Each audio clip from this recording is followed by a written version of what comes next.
Vous écoutez IDFM, il est 21h. IDFM 98 de la bande FM, un au-delà du miroir ce soir en direct avec Marie Volta. Elle est auteure de poèmes, de romans, de récits, de chroniques, de chansons. Elle est compositeur et interprète. On va peut-être un peu plus parler aujourd'hui de son ouvrage Petits et grands cadeaux arrivés pieds nus. Petits et grands cadeaux arrivés pieds nus. Bienvenue sur l'antenne d'IDFM aux auditeurs et à Marie Volta. Bonsoir Marie. Bonsoir. Alors Marie Volta, Petits et grands cadeaux arrivés pieds nus. C'est un sacré titre ça. Oui. Pourquoi ils arrivent pieds nus ces cadeaux ? Ils arrivent démunis de ce qui fait notre civilité, on va dire, la plus basique et à la fois la plus guindée, entre guillemets. Je dis souvent, finalement, on chausse les gens qu'on va enterrer. Pourquoi on les chausse alors qu'ils n'ont plus à marcher ? Parce qu'on a besoin de leur donner un certain aspect civilisé, enfin, de leur garder une humanité qui ne soit pas juste de l'organique. Et ceux qui arrivent pieds nus, ils n'ont rien que leur cœur défait de toute cette civilité. Moi, je sais que j'ai pas mis de chaussures à mon père, il avait trop souffert. Dans sa vie, il avait trop souffert de ses pieds qui étaient très grands, donc je me suis dit qu'il serait tranquille à partir pieds nus. Ouais. Et puis voilà, on n'est pas obligé de leur mettre des chaussures. D'ailleurs, on voit pas ce qui se passe dans les bières. En général, on voit pas les pieds, donc. Non, c'est un exemple, mais c'est quand même assez fort de constater que les chaussures finalement sont un reflet du niveau social, enfin de la place qu'on occupe dans la société. Et le pied nu, c'est le cœur à fleur de peau, quoi. Pour moi, c'est ça que ça représente, la pauvreté sociale qui ramène l'individu à sa stricte humanité. Voilà, petits et grands cadeaux, parce que ce sont aussi bien des tout petits moments presque imperceptibles que de la vie, des petites pépites auxquelles on pourrait ne pas faire attention si on passait à côté, voilà. Et grand, parce qu'il y a aussi dans cet ouvrage des moments un peu extraordinaires, quoi, hors du commun, hors du quotidien. Mais tout ça sont des cadeaux instantanés à côté desquels je ne veux pas passer, et dont je considère qu'ils contiennent la vie, vraiment le nectar de la vie. Et je vous ai dit que ça ressemble un peu à Annie Ernaux, parce qu'Annie Ernaux, finalement, elle nous parle de notre enfance, puisque pour ceux qui ont à peu près son âge, c'est-à-dire que dans ces livres, on se retrouve, et dans votre livre, Petits et grands cadeaux arrivés pieds nus, on se retrouve aussi pas mal. Il y a des fous rires, il y a des moments intéressants. Alors ça commence comme ça: apprendre qu'il nous reste statistiquement 14 560 jours à vivre, et qu'en écrivant une page par jour, cela constitue 48 livres de 300 pages et un de 150. J'ai fait le calcul, je me suis dit, bon, combien de temps il me reste à vivre, combien de livres je peux écrire, et j'avoue que je me suis rendu compte qu'il est jamais trop tard. Non, c'est vrai. C'est vrai. En fait, cette proposition revient un peu comme un leitmotiv au début d'un certain nombre de chapitres, puisque le principe du livre, c'est une série de propositions qui se suivent sur 80 pages et qui répertorient, mais vraiment je mets des gros guillemets pour ce mot, des moments de la vie. Et chez les gens qui écrivent, c'est un peu ça peut devenir une obsession, ça, il faut s'y mettre tous les jours. Si on écrit une page par jour, ça prend pas beaucoup de temps. Et pourtant, au bout d'un moment, on a réussi à mettre notre projet sur le papier, la conception qu'on avait qui était dans les terres, qui n'était pas matérialisée. C'est le temps qui finit par la construire. Je me souviens quand mes enfants étaient petits, mes deux aînés, je disposais à peu près d'une demi-heure par jour pour écrire. Et j'ai mis 3 ans. J'avais un livre qui me tenait à cœur à ce moment-là, qui n'est pas édité. J'ai mis 3 ans à l'écrire, entre le trajet à la garderie, à la maternelle, le repas, etc. Mais je l'ai écrit en écrivant 20 minutes à une demi-heure par jour. Et il existe. Voilà. Bon, c'est une notion importante, et comme vous dites, il n'est jamais trop tard. Calculez qu'avec 2 pages par jour, on atteindrait les 77 livres de 300 pages le jour de ses 85 ans. Reprendre le courage, car il n'y en a qu'une vingtaine de prévus de livres. Préférez la qualité à la quantité. On va avancer comme ça un peu sur votre livre, en écoutant aussi vos chansons, puisque vous êtes auteur-interprète. On rappelle que vous avez gagné un prix poème, vous avez été primé au grand concours de poésie de la RATP en 2016. C'est ça ? Oui. Et vous avez été affiché dans le métro pour ce poème. Vous pouvez nous le dire ? Elle dit, apportant du mimosa, « Voici un bouquet de soleil. » Il dit, respirant le mimosa, « Même le soleil n'a pas ce parfum-là. » Alors comment on fait pour faire un concours à la RATP? Vous avez envoyé ça sur un site internet? Oui, c'est par un site internet. Je ne sais plus s'il y a moyen de participer autrement. C'est un ami qui m'a donné le petit prospectus du concours. J'y ai déjà participé une fois, parce qu'il y a des années que ça existe. Ouais. C'est tous les 2 ans. Il y a assez longtemps de ça. Et bon, comme ils avaient pas retenu mon texte, j'ai plus jamais. Voilà, je me suis dit, c'est pas la peine d'insister. Ils attendent peut-être quelque chose de particulier. Bon, bref, voilà. Et puis comme cet ami a insisté, j'ai participé. Voilà. Alors ça vous a donné quoi d'être primé, à part d'être dans le métro? D'être dans le métro. Même pas un abonnement gratuit pendant 1 an pour pouvoir lire vos poèmes. Ça aurait été bien. Zut. Alors vous avez une préface lettre à Françoise Héritier. C'est qui Françoise Héritier? Alors Françoise Héritier, le mot m'échappe.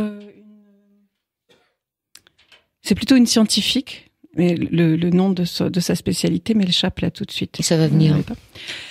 Et elle a surtout écrit ce livre qui a inspiré le mien, qui s'appelle Le sel de la vie.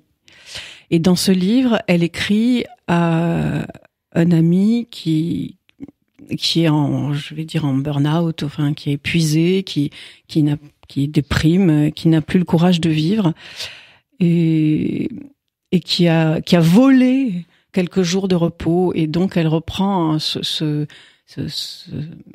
expression. Elle lui dit, mais pourquoi voler? Parce que enfin la vie est quand même faite de tous ces instants. Et alors elle commence, son livre entre assez lentement dans le chapelet que moi j'ai déroulé à sa suite, donc beaucoup plus tôt. Non, on commence dès la première page pour moi. Elle commence à égrener tous ces moments de la vie qui donnent du bonheur. Et au début, c'est tout simple: chanter, suivre un petit chemin dans les bois, prendre un goûter avec ses enfants. Enfin bon, j'ai plus le.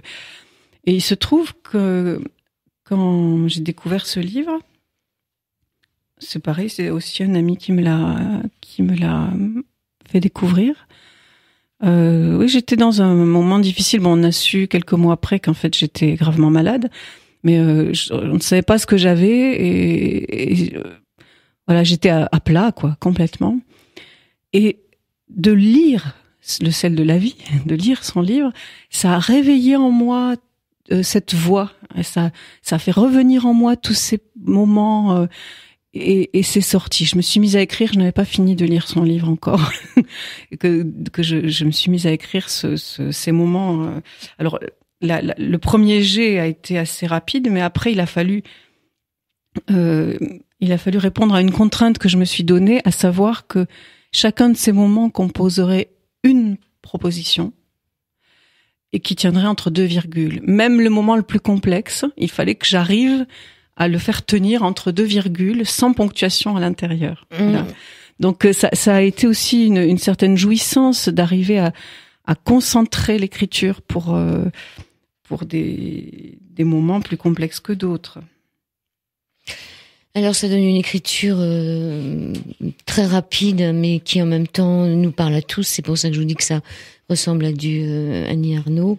Voir un homme ouvrir son cœur avec les années, s'enfuir quand il y a trop de bruit, se taire quand on vous prend la tête, voir arriver sa fille trempée de pluie, donner le sein à son enfant, chercher partout les lunettes qu'on a sur le nez, tenter de mettre sa ceinture de sécurité dans le RER où il n'y en a pas, avoir une idée de livre, griffonner quelques notes dans le noir pendant un spectacle, visiter une maison ou un appartement aux pièces entièrement vides, visiter une maison abandonnée, retrouver des objets abandonnés dans une maison, jouer à en être les nouveaux habitants, etc., etc. On en lira d'autres, parce qu'il y a des passages.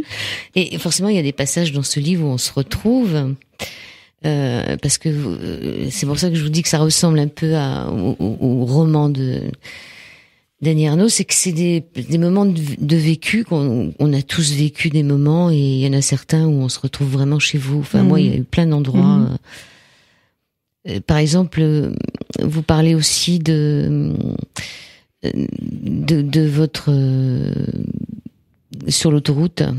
Quand vous dépassez la vitesse autorisée, et vous dites rouler à 170 km/h sur l'autoroute du centre quand tout le monde dort dans la voiture, à l'entrée de Céret, c'est un village, accélérer un peu et faire pleurer le bonhomme. Alors ça, on se demande ce que ça veut dire, pour amuser les enfants, puis s'apercevoir avec émotion que les enfants n'aiment pas que le bonhomme pleure. Faire sourire le bonhomme. Voilà. Donc le bonhomme, c'est ces petits personnages qu'on voit le long des routes là. Quand on dépasse la vitesse, ils sont pas contents, et voilà. C'est comme des smileys, oui. Des smileys, ouais, tout à fait. Et s'apercevoir que les enfants n'aiment pas que le bonhomme pleure. Ah, ça m'a beaucoup touchée, parce qu'en fait, je pensais que ça les amusait le moment où le visage changeait. Ouais. Donc je roulais pas à fond, hein, c'est 30 km/h, donc il suffit d'être à 32 pour faire pleurer le bonhomme. Et puis je m'aperçois que non, ça les amuse pas du tout qu'ils pleurent, le bonhomme, qu'ils veulent le voir sourire. Ça m'a touchée pour on va dire le cœur qu'il y a derrière. Vous voyez, l'innocence qu'il y a derrière. Je pensais que le jeu était justement dans le dépassement d'une limite, et puis non, le jeu, il était dans voir un sourire, un smiley, un sourire au bord de la route. Et ça, voilà, c'est un moment, je peux pas l'oublier. Donc à partir de là, j'ai toujours fait sourire le bonhomme. Il y a aussi cette phrase: renoncer définitivement à l'astrologie en se penchant sur le thème d'un enfant de quelques jours. Pourquoi ? Pourquoi ? C'était au tout début que je m'intéressais à ça, à l'astrologie, et où je commençais à travailler, à étudier. Et ma meilleure amie à l'époque, une petite fille, et puis elle m'a dit, elle m'a demandé de faire son thème, parce qu'elle avait peur de faire des bêtises ou je ne sais quoi. Enfin, elle avait une angoisse. Et en commençant à déplier ce qui était censé représenter les grandes lignes du caractère de cet enfant, je me suis dit, mais si je fais une bêtise, si je me trompe, et il y a de fortes chances que je me trompe, et que sa maman s'appuie sur ce que je lui ai dit dans ses relations avec sa fille, plutôt que dans la spontanéité, dans ce qu'elle va découvrir elle-même. Quelle responsabilité! Et j'ai refermé mes bouquins d'astrologie. Je n'ai pas étudié l'astrologie. Donc c'est une page vierge. Je vous comprends, c'est une page vierge. Oui. Alors serrer sa mère dans ses bras, lui demander pardon tant que c'est possible, remercier son ado de fils d'avoir fait attention à ne pas nous réveiller en allant se doucher au petit matin. Et puis sur les parents aussi, parce que finalement tout ça on les a.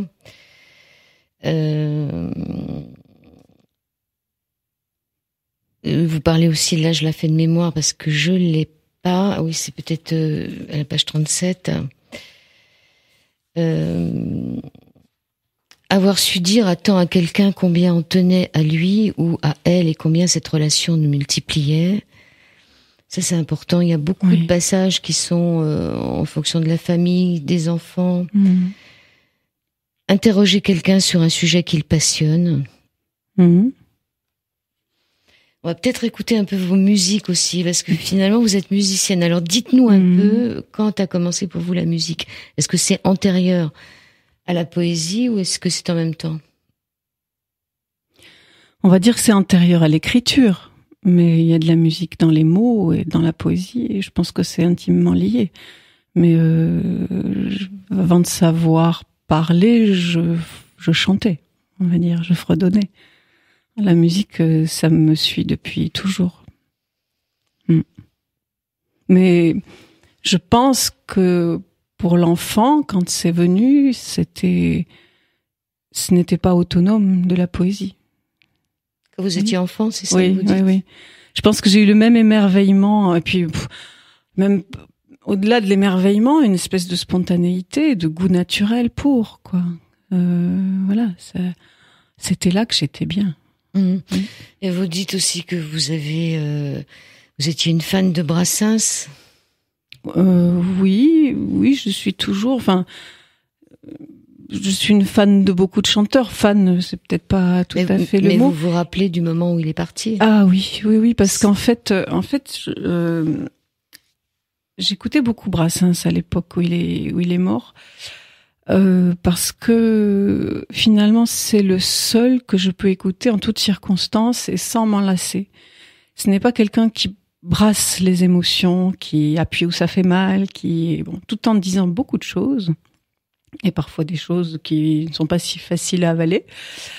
Il reste avec une sérénité, un équilibre. Et il y avait autre chose chez lui qui me touchait beaucoup, et que je ne voyais pas beaucoup autour de moi. C'est qu'il était capable de colère, d'envoyer balader, voilà, les flics, les curés, etc. Et puis, ailleurs, dans une autre chanson, voire dans la même, nous dire, ah oui, mais attention, il y a des exceptions. L'être humain qui est derrière cet uniforme, ça reste un être humain qui a un libre arbitre et qui peut avoir très bon cœur et transcender son uniforme et transcender voilà. Cette absence de jugement, en fait, parce que dès qu'on émet une généralité, on juge toutes les personnes qui sont derrière l'étiquette qu'on a citée. Et lui, il savait dire, j'ai cette opinion-là parce que voilà, j'aime pas la discipline, etc. Mais parmi eux, il y a des gens formidables.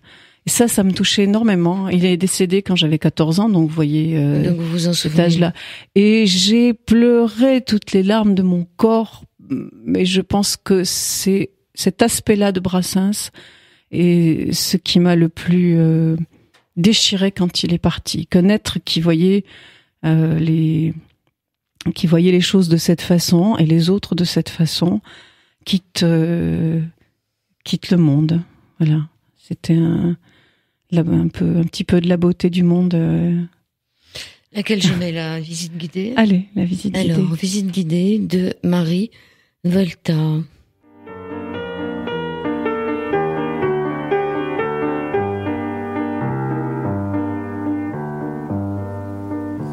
Tu m'emmenais marcher à 3h du matin dans les rues de Paris en me disant c'est bien, on peut se prélasser jusqu'au petit matin. Tous les gens sont au lit, Paris nous appartient. Tu m'emmenais pour voir depuis le Luxembourg à Barbès-Rochechouart, la ville de l'amour. Et quand je te suivais, les paupières fermées, je sentais l'air léger sur mes yeux qui glissaient. Et de FM 98 de la bande FM, au piano, c'était Michel Gache, Marie Volta. Oui. Oui, c'était Michel Gache. Oui. Donc d'un CD qui s'appelle le Miquette. Il date de quand? 1997. Oula, ça date. Oui, on a travaillé 10 ou 11 ans ensemble avec Michel Gache. Voilà, piano-voix. Voilà, donc ça c'est une visite guidée dans les rues de Paris où vous ne voyez que lui et vous voyez pas Paris. C'est une belle histoire. Alors, on écoutera d'autres musiques un peu plus tard. On va rester sur les petits et grands cadeaux arrivés pieds nus. La petite Marguerite, c'est un tout petit recueil. Il forme un livre de poche, une centaine de pages, qui se lisent tout à la traite. Quoique c'est bien de l'arrêter, de le reprendre un peu plus loin, parce que donc se dire que 10 pages par jour, ce serait le top, mais que durant 14 560 jours d'affilée, c'est peut-être compliqué à tenir. Revoir ses ambitions à la baisse et en être soulagé. Donc, on rappelle que si vous avez envie d'écrire, c'est bien se souvenir que c'est Magellan qui l'a ainsi baptisé le Pacifique. Donc vous avez médité devant le Pacifique, voir le Pacifique pour la première fois et être submergé par le sentiment de force profonde qu'il dégage. Se souvenir que c'est Magellan qui l'a ainsi baptisé et comprendre pourquoi. Vous le savez pourquoi ? Mais parce que le jour où je suis arrivée devant le Pacifique... Vous étiez pacifié ? Vraiment, j'ai senti une force, une profondeur, et il était très calme, il y avait une très grande paix. Et j'ai compris, à ce moment-là, je ne savais pas pourquoi il l'avait appelé le Pacifique, mais j'ai compris que c'était le nom de cet océan. Ensuite, il faut savoir que Magellan et son équipe, enfin ce qu'il en restait, leurs bateaux ont traîné, je crois, 3 mois sur le Pacifique, sans une once de vent pour les faire avancer, donc ils sont morts à petit feu là-dedans. Et il y a de fortes chances que le nom soit venu du fait qu'il n'y avait pas de vent à ce moment-là, lors de la traversée du Pacifique. Et ils en sont pas revenus ? Magellan n'en est pas revenu.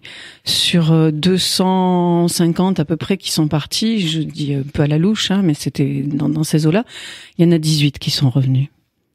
Mais pas lui, puisqu'il est mort sur l'île de Cebu, en essayant de régler des problèmes entre des rois locaux, pour leur montrer combien la couronne d'Espagne était grande. Voilà. On soupçonne maintenant, on se demande si quand même, lors de cette bataille, son équipage, qui était un peu las des exigences de ce capitaine hors norme, de cet amiral hors norme, et puis d'une droiture à nul autre pareil, c'était quand même un peu usant pour son équipage, et on se demande s'ils n'ont pas laissé faire, quoi. S'ils se sont pas mutinés. Parce qu'il y a eu juste sa garde rapprochée, ses amis les plus proches qui l'ont défendu, et les autres, et les bateaux sont restés à distance, et ils pouvaient pas approcher, ils pouvaient pas tirer. Enfin bon, bref, voilà. Et ce qui est extraordinaire avec Magellan, c'est que juste avant qu'il parte, puisqu'on est parti sur Magellan, j'aime beaucoup. Enfin, il y a des choses. Des fois, on se demande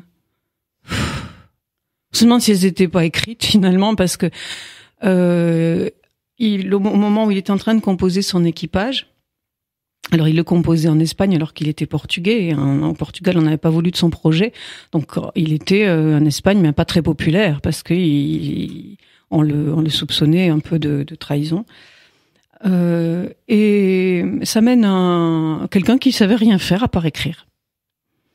Et il dit, mais qu'est-ce que vous voulez faire sur mon bateau? Et tout ce qu'il voulait, Antonio Pigafetta, il s'appelait, c'était partir justement dans ce tour du monde. Il était très curieux des choses de la vie. C'est notre premier anthropologue et ethnologue. Voilà, elle est anthropologue, notre amie. Françoise Léritier. Voilà. Et il lui a répondu, je tiendrai le journal.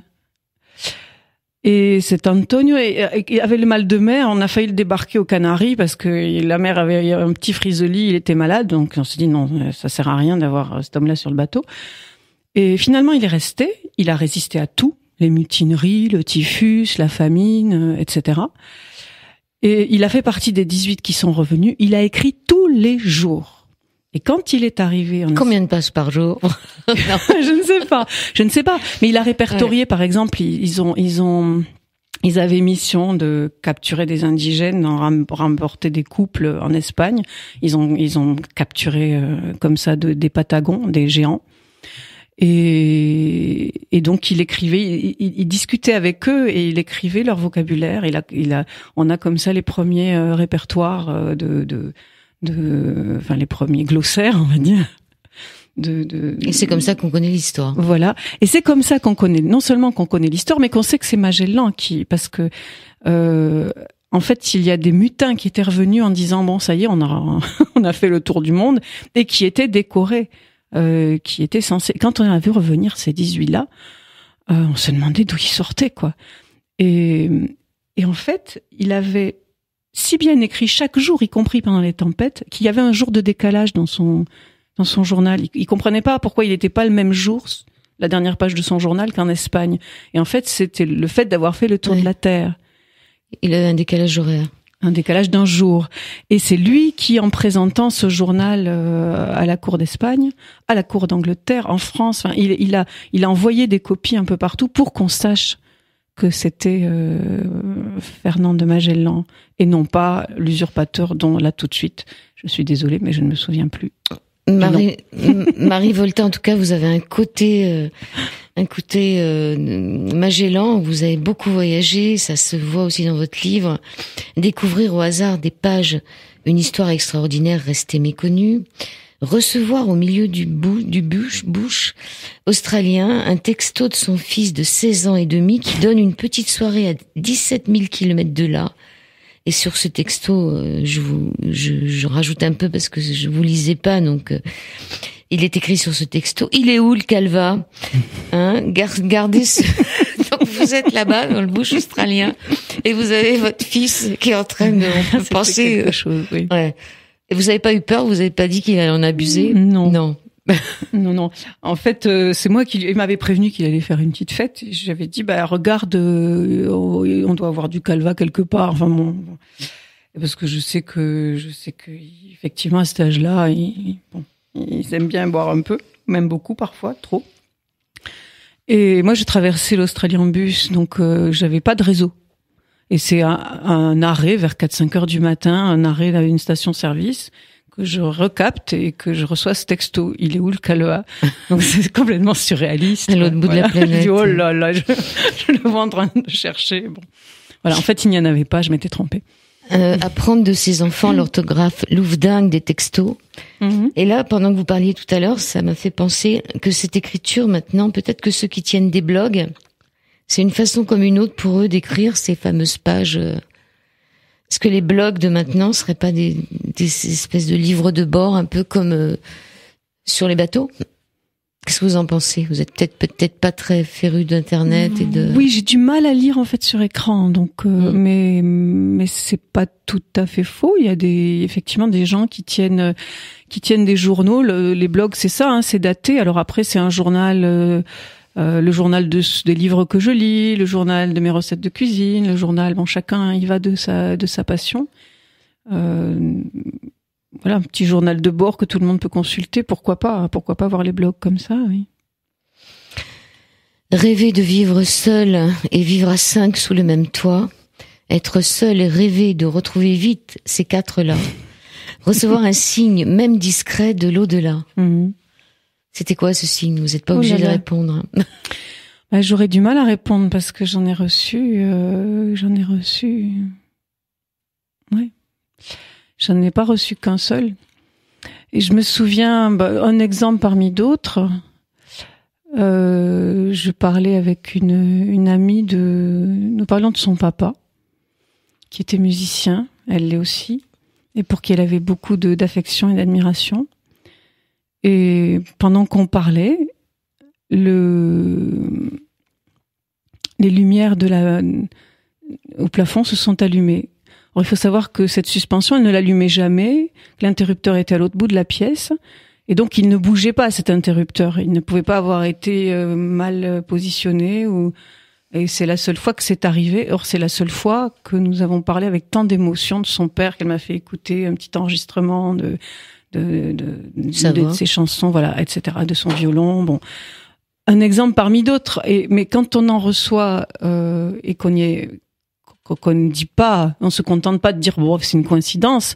Au bout d'un moment, qu'on dit c'est une coïncidence, il faudrait peut-être, si on veut avoir une attitude vraiment scientifique entre guillemets, se dire je vais me débarrasser de cet a priori et puis m'ouvrir à l'hypothèse. Quand même, parce que il y a des fois, faudrait être fou pour ne pas voir qu'il y a vraiment un lien. Mais vous voyez, moi, je vois en fait les choses. Je dis, un message de l'au-delà, j'en sais rien, un signe de l'au-delà. Je dis souvent, on est un peu comme un grain de sable dans un tas de sable. De l'extérieur, nous, on voit un tas. Tous les grains sont liés. Si on en déplace un, tous les autres autour se mettent à bouger, à s'écouler, etc. Mais le petit grain de sable qu'on a déplacé, qui autour de lui a beaucoup de vide, parce que, comme on le sait maintenant, la matière est faite de beaucoup de vide, il voit pas forcément les liens qui l'unissent aux autres grains de sable, et il se dit « Oh, tiens, quelle coïncidence, mon voisin a bougé aussi !» Vous voyez ce que je veux dire ? Pour moi, c'est un peu ça. On ne se rend pas compte dans quel mouvement on est, dans quel... De quel univers on fait partie. On sait très peu de choses sur notre univers, ce que nos pauvres petits sens nous communiquent. Alors, coïncidence, je demande à voir, quoi. Alors, il y a des choses amusantes, hein. Il y a aussi lire un bienveillant soupçon dans les yeux de sa grand-mère, creuser à 12 ans un trou plus profond dans sa moitié de melon pour avoir davantage de vin muscat, planquer son verre de muscat derrière la carafe d'eau. Donc ça c'était il est où le calva. Oui. Mais là le muscat faire un plus gros trou dans le melon pour pouvoir en avoir plus. Oui, je faisais ça, oui. Il y a des choses très drôles. C'est trop bon le muscat. Donc on va peut-être écouter la deuxième musique. La deuxième c'était le titre c'est Les Nouveaux Mages. Oui. C'est un CD qui est plus récent, hein. Oui, c'est le dernier, il date de 2015, et c'est un poème de Roselyne Fritel que j'ai un tout petit peu recorseté pour en faire une chanson. C'est parti.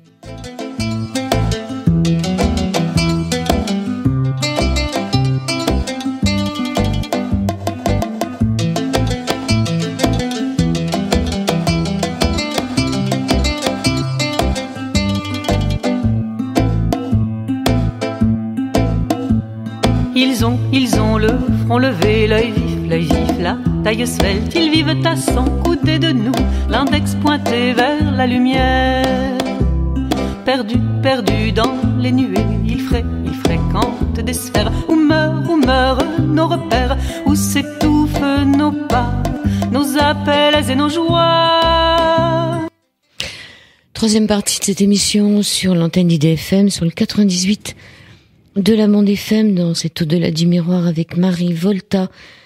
Nous parlons des petits mais aussi des grands cadeaux qui sont arrivés pieds nus et qui arrivent chez nous. Enfin, c'est aussi un livre sur tout ce qu'on vit tous les jours. Moi, je pense que je m'y suis retrouvée beaucoup. Il y a des moments où j'ai vraiment souri, Marie. Je crois que vous faites quelque chose dans un bus, mais bon, c'est pas la peine d'essayer de vous retrouver jeudi puisque le bus est plein. Vendredi. Oui. Parlez-nous de ce bus qui part de la Bastille. Ah oui, c'est une amie qui a monté une association qui s'appelle La Route aux 4 chansons. Et au bout de quelques années que cette association fonctionnait, bon, il y a eu diverses activités. Elle a acheté un autobus à la RATP qu'elle a plus ou moins aménagé elle l'a surtout décoré parce qu'on n'a pas le droit de changer la place des sièges. Et elle fait des sorties, elle organise des sorties en chanson dans l'autobus. Donc je vais donner un concert dans cet autobus qui part de la place de la Bastille à 20h30 et qui va jusqu'à Concorde et retourne à la Bastille. Donc avec quelques pauses dans des endroits autorisés, bien sûr, pour les autobus. Voilà. J'ai le bonheur de participer à cette aventure, mais je suis loin d'être la seule. Elle a à peu près, à la belle saison, une sortie par mois ou toutes les 3 semaines. Donc c'est pas la peine de vous inscrire pour celle de vendredi. Elle est pleine, ça s'appelle le bus en musique. L'autobus en chanson. L'autobus en chanson. Si on tape l'autobus en chanson avec un S à chanson sur Internet, on a les informations sur cet autobus. Et sur le mais sans S, on les a aussi? Non, je pense. Non, mais si on met le bus en chanson, par contre, on tombe sur des chansons pour les enfants, enfin sur voilà. Allez, on continue dans votre livre. Écrire 20 pages en une journée et se dire qu'on frise les 800 livres de 300 pages à l'âge de 85 ans, se demander ce qu'on pourrait bien raconter dans 800 livres, songez que tout de même le vivre est d'une certaine utilité si l'on veut trouver matière à écrire. Il y a ce monsieur et madame Groix dans la baignoire. Monsieur et madame Groix dans la baignoire ont un fils, comment s'appelle-t-il? On ne donnera pas la réponse juste en fin d'émission. Monsieur et madame Groix dans la baignoire ont un fils, et vous, ça vous a bien fait rire, moi aussi. Oui. Cherchez le prénom de ce fils, vous aurez rien gagné, mais au moins vous serez pris la tête. Vous dites découvrir un alphabet inconnu, voir grandir ses enfants, parler en langue de feu. C'est quoi parler en langue de feu? Oh, la langue de feu, c'est une de ces langues qu'adaptent les enfants pour pas qu'on les comprenne, et qui consiste à répéter chacune des syllabes de nos phrases en la faisant commencer par F et en gardant la voyelle. C'est fait un fin si fi que feu si fi, je feu vous fou par phare le feu, enfant l'enfant que feu de feu feu feu, sa fa do fo ne feu sa fa. C'est ainsi que si je vous parle en langue de feu, ça donne ça. Il y a des feux partout. Voilà. C'est fait, un fin, si fi. Bon, c'est un petit jeu. C'est un fin, si fi. C'est ainsi. C'est ainsi. Bon. Je l'ai pratiqué petite énormément avec mon amie d'enfance. C'est pourquoi j'ai gardé une certaine dextérité. Mais bon, ça vous fait pas communiquer avec beaucoup de monde, tout ça. Vous communiquez avec les araignées et les fourmis. Vous dites sauver une mouche des griffes d'une araignée, ne pas éprouver de compassion pour l'araignée, n'avoir aucune honte à ne pas éprouver de compassion pour l'araignée, fuir pour ne pas voir la prochaine victime de l'araignée, éviter de tuer les araignées, attribuer des prénoms aux araignées dans une vieille maison qui en contient des dizaines. Moi, j'ai pas été jusqu'à leur mettre des prénoms, mais c'est vrai que ça m'est arrivé de sauver des mouches quand c'est encore temps, parce que quand elles sont déjà un peu enrubannées, c'est-à-dire quand il y a déjà c'est trop tard. Vous avez le verbe nonchaler sur la mélancolie. Nonchaler. Ça dit bien ce que ça veut dire, non? Nonchale, tu nonchales. Nous nonchalons. Écrire 20 pages en une journée, se dire qu'on frise, je l'ai déjà dit ça tout à l'heure. Donc, on continue aussi dans votre livre. Décidez d'avance qu'on écrira 52 pages, pas une de moins, pas une de plus. Alors, vous en êtes où là? À quel moment vous avez décidé de l'arrêter, ce livre? Parce que le petit là. Alors là, je ne m'étais pas fixé un nombre de pages, mais ça m'est arrivé. Ça m'est arrivé d'écrire, et en chemin, en fait, je décide peut-être pas forcément à l'avance, mais en chemin, je vois à peu près où je vais et je me dis, tiens, 52, c'est 4 fois 13. C'est un bon nombre, ce sera 52 pages. Et c'est 52 pages. C'est assez, comme s'il y avait une programmation intérieure qui se met en place. Tandis que ce livre-là, à un moment donné, autant il a coulé, les souvenirs revenaient, tous ces petits instants se mettaient les uns après les autres. Je ne pouvais rien faire sans prendre des notes, parce que mais oui, mais il y a ça aussi, j'écrivais. Et puis petit à petit, ça s'est ralenti, et puis ça s'est arrêté, et je me suis dit là, stop. Voilà. Donc il y a eu quelques petits échos dans les jours qui ont suivi la fin du livre, quelques petites réminiscences que j'ai rajoutées, bon. Mais sinon, j'ai bien senti que c'était évidemment pas complet, mais que j'avais puisé ce que la source avait à me donner pour cette fois.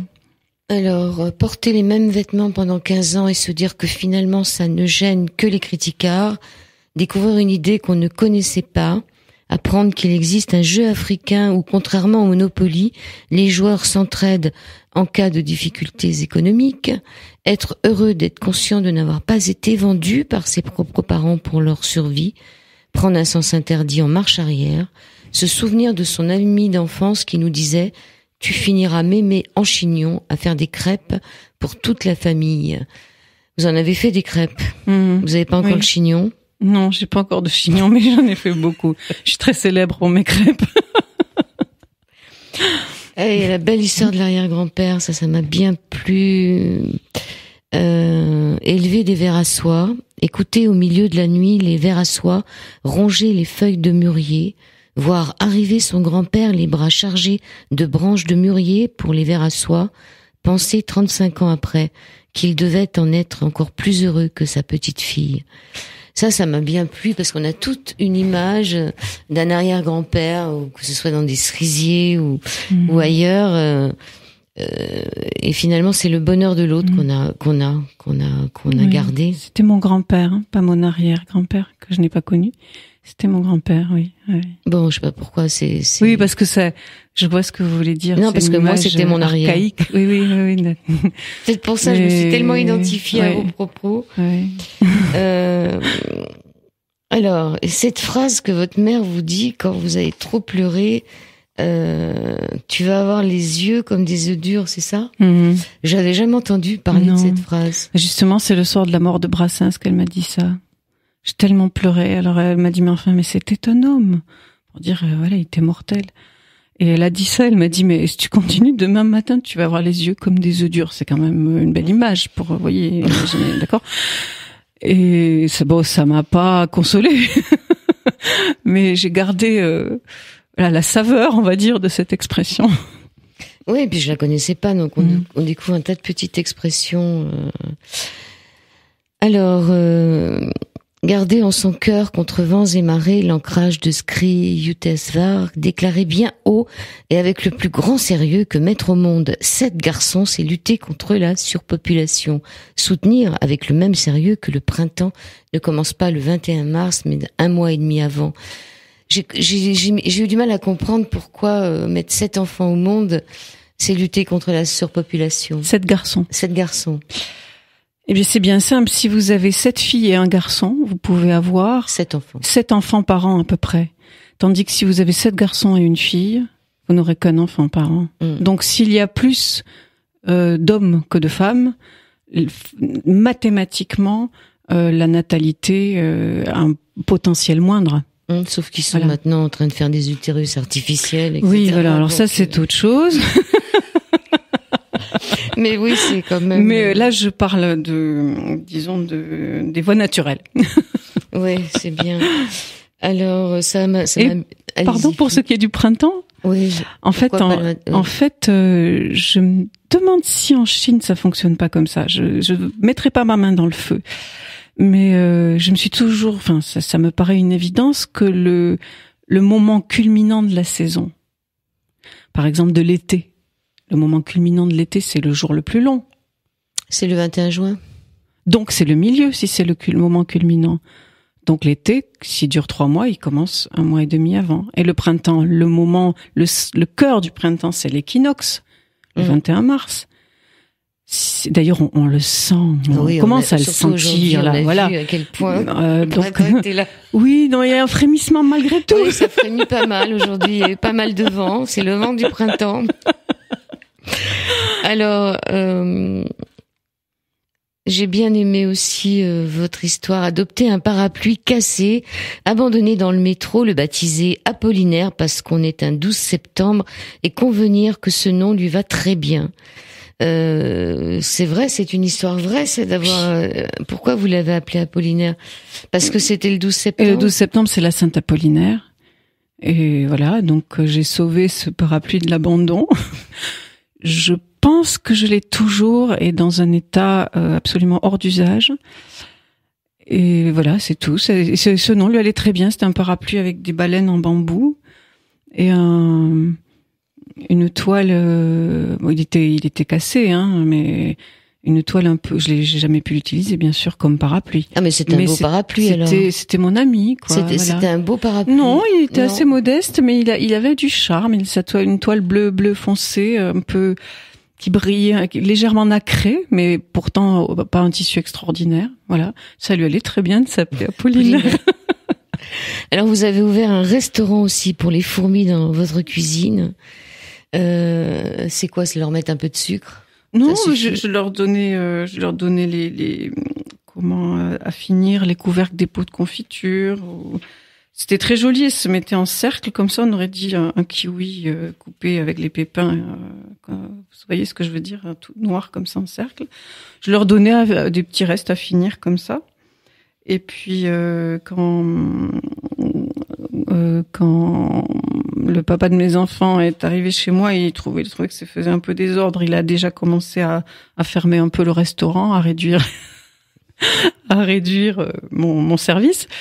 Et puis mon premier enfant, on sait que les enfants, ils sont, voilà, ça les amuse de voir passer ces petites bêtes, mais ils marchent un peu aussi dessus. Et comme il avait compris que j'appréciais pas du tout, dès que je le regardais, il contemplait ses pieds en disant « Oh, la pauvre petite fourmi, elle est morte !» Bon, il avait 2 ans et demi. Donc j'ai compris que si je voulais sauver les fourmis, il valait peut-être mieux que je cesse de leur donner à manger dans ma cuisine. Faut mettre qu'elles restent dehors. Faire un terrain avec de la craie, elle ne passe pas et elle change de chemin. Alors il y a aussi apprendre que la Terre nous entraîne dans l'espace à la vitesse de 8000 km à l'heure et se demander comment on n'a pas les cheveux au vent. Ça, c'est sûr. Hein. C'est une vraie question. Pourquoi on n'a pas les cheveux dans le vent? Arroseur, ça, vous avez arrosé consciencieusement l'entièreté du potager de votre grand-père et vous avez appris ensuite qu'il y avait du désherbant dans l'arrosoir. Hein, donc, si vous êtes fait disputer, non? Non. Oh, je me souviens plus si on m'a... Oui, on a dû me gronder pour ça, mais je pense qu'on a bien ri aussi. Parce qu'en fait, on l'a su au téléphone. C'était pas le grand-père dont je parlais tout à l'heure, c'était l'autre qui habitait à quelque chose comme 500 kilomètres. Donc, on n'a pas pu voir le résultat. Et le fait de l'imaginer et de m'imaginer très consciencieusement arrosant tout ça. Et puis, on apprend après, il téléphone, il dit, quelqu'un a touché à l'arrosoir qui était dans le garage. Donc, tous les regards se sont tournés vers moi.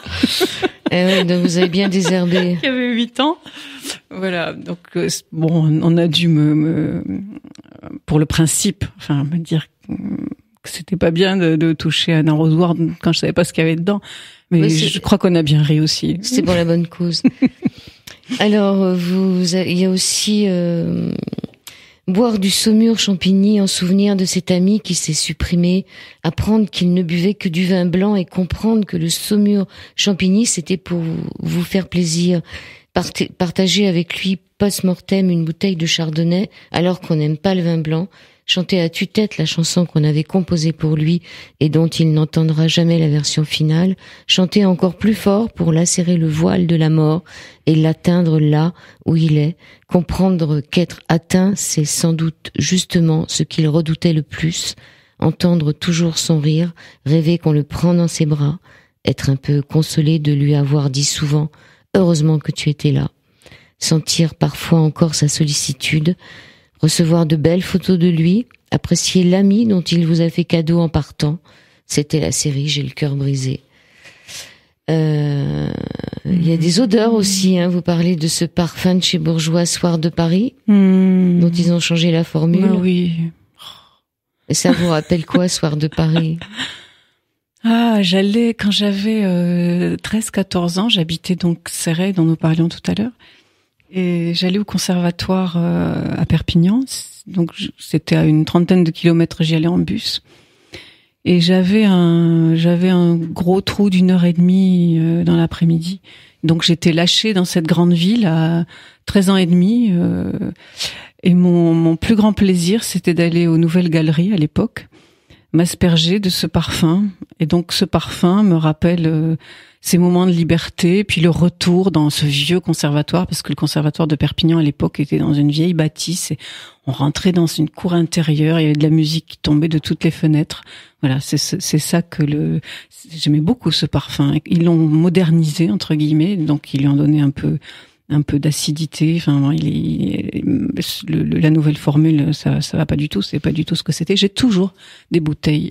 Et certaines sont pleines de l'ancien Soir de Paris, qui a disparu il y a 32 ans. Oui, même le flacon a changé. Mythique. Ouais. Bourgeois.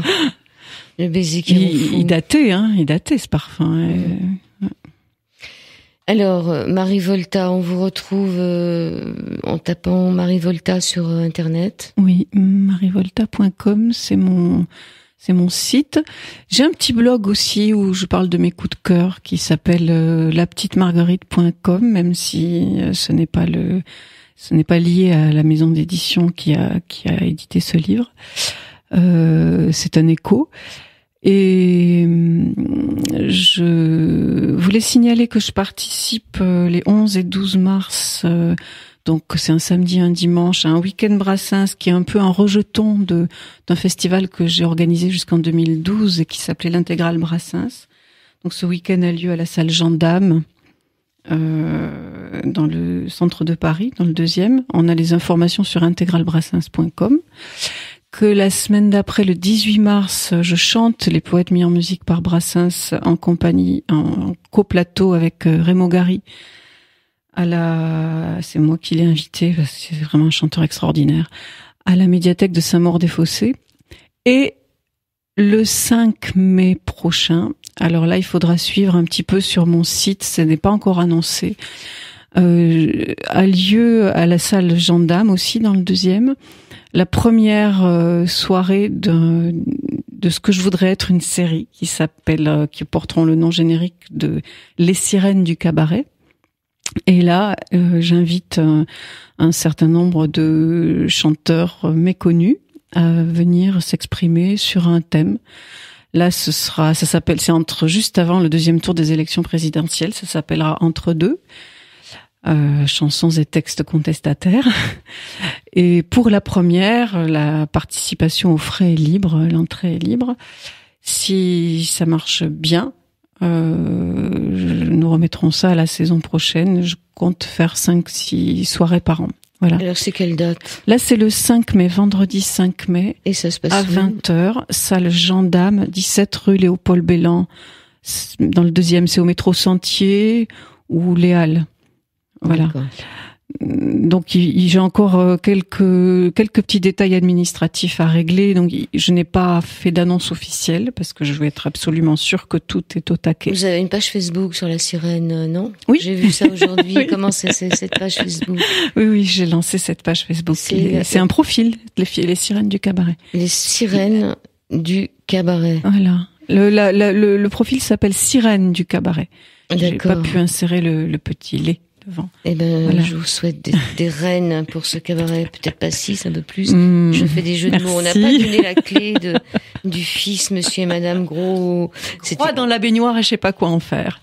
Gros dans la baignoire et je sais pas quoi en faire. Ont un fils. On leur dit? Bah, dites-le. Gédéon. Merci beaucoup, Marie Volta. Merci. Il y a plein d'histoires qui font rire, voilà. Donc, Marie Volta, oui. Petits et grands cadeaux arrivés pieds nus, c'est La Petite Marguerite. C'est une maison d'édition. Hein. Oui, alors on peut trouver ce livre, attention, je vais peut-être dire un gros mot, sur Amazon. On peut le commander en librairie aussi. Ouais, c'est un grand mot. Bon. Ou bien directement sur mon site, de façon très manuelle. Voilà. Marie Volta. Merci Joël. Merci beaucoup de m'avoir reçu. Vous d'être venue ce soir. Merci beaucoup Marie. Quand je sortirai de mon corps, comme un papillon, mieux encore, pour m'envoler vers d'autres ciels et découvrir d'autres soleils, quand je partirai dans la nuit, entre les fleurs et les bougies,